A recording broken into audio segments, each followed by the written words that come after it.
తెలంగాణ అనగానే మనకు మొదటిగా గుర్తుకు వచ్చే పండుగ బోనాల పండుగ. బోనాలు అంటే విందు లేదా భోజనం. మహాకాళి అమ్మవారికి బియ్యం, పాలు మరియు బెల్లంతో చేసిన పదార్థాన్ని పవిత్ర నైవేద్యంగా పెడతారు. ఈ పురాతన పండుగను తెలంగాణలో ప్రతి సంవత్సరము జరుపుకుంటారు.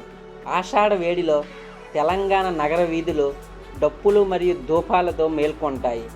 భక్తులు చెప్పులు లేకుండా నడుస్తారు మరియు కృతజ్ఞతకు ప్రతిజ్ఞగా తమ తలలపై బోనం కుండలను మోస్తారు.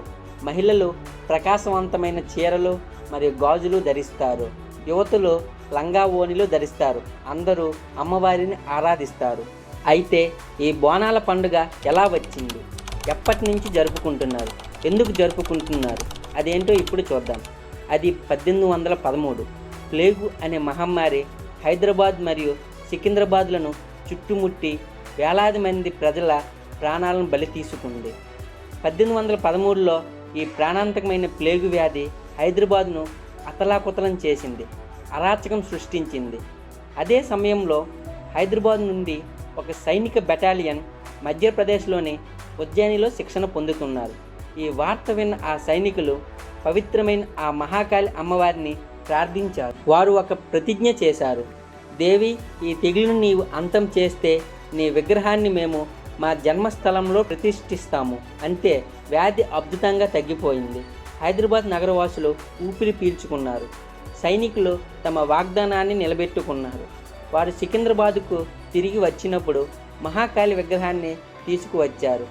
వారి ప్రతిజ్ఞను నెరవేర్చడానికి మహాకాళి ఆలయాన్ని కూడా నిర్మించారు. ఆ మొదటి కృతజ్ఞతా బోనం నుండి ఈ సంప్రదాయం పుట్టింది. బోనాలు అంటే కృతజ్ఞతా ప్రతిజ్ఞ.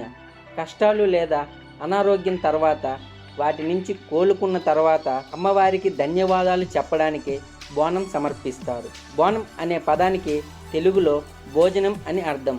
ఈ బోనం వేప ఆకులు, పసుపు మరియు సింధూరంతో అలంకరింపబడిన కొత్త మట్టి లేదా ఇత్తడి కుండలో సమర్పించబడుతుంది.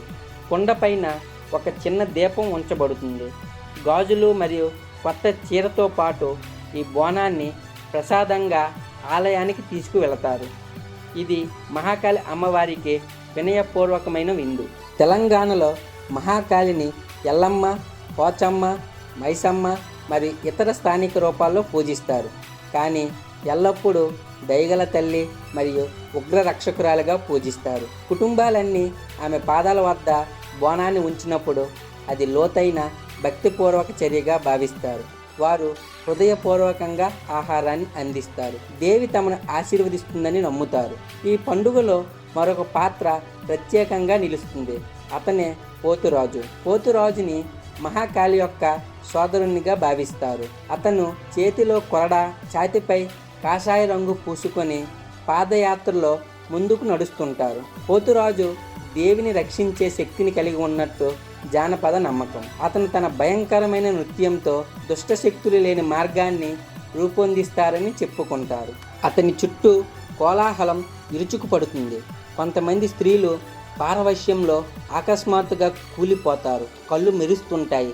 శరీరాలు దైవిక శక్తితో మూర్చపోతుంటాయి. జన సమూహం దేవత తమను పట్టుకుందని గుసగుసలాడుకుంటారు.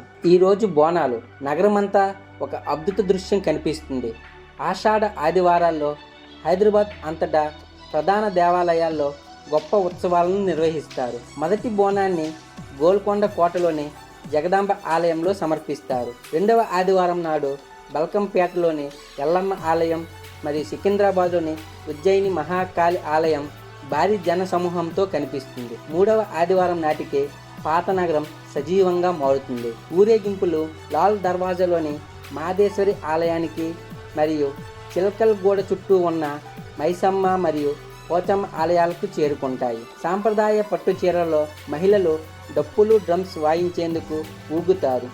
యువతులు అందమైన దశలతో కుండలను సమతుల్యం చేస్తూ ఒకే రీతిలో నృత్యం చేస్తుంటారు. ఇది చూడడానికి ఎంతో అందంగా ఉంటుంది. మొత్తం కుటుంబాలు పాల్గొని దేవత ముందు బోనం ఉంచిన తర్వాత వారు కలిసి ఉపవాసం విరమిస్తారు. నైవేద్యం పెట్టే బియ్యం ఆశీర్వదించబడిన ప్రసాదంగా భావించి బంధువులు మరియు పొరుగు వారితో పంచుకొని తింటారు.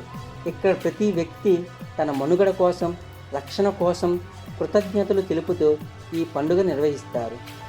నగరం అంతా హరిబౌలిలోని అక్కన్న మాదన్న ఆలయం నుండి షా అలీ బండ ముత్యాలమ్మ మందిరం వరకు లక్షలాది మంది భక్తులతో నిండిపోతుంది. గాలిలో ధూపం మరియు బంతి పువ్వుల వాసన వస్తుంది. మహాకాళి అమ్మవారు రక్షకురాలు మరియు తల్లి.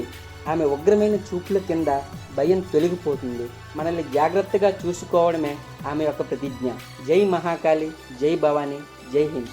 ఈ వీడియో మీకు నచ్చినట్లయితే లైక్ చేయండి, నలుగురికి షేర్ చేయండి, మరియు సబ్స్క్రైబ్ చేయండి. Thank you for watching.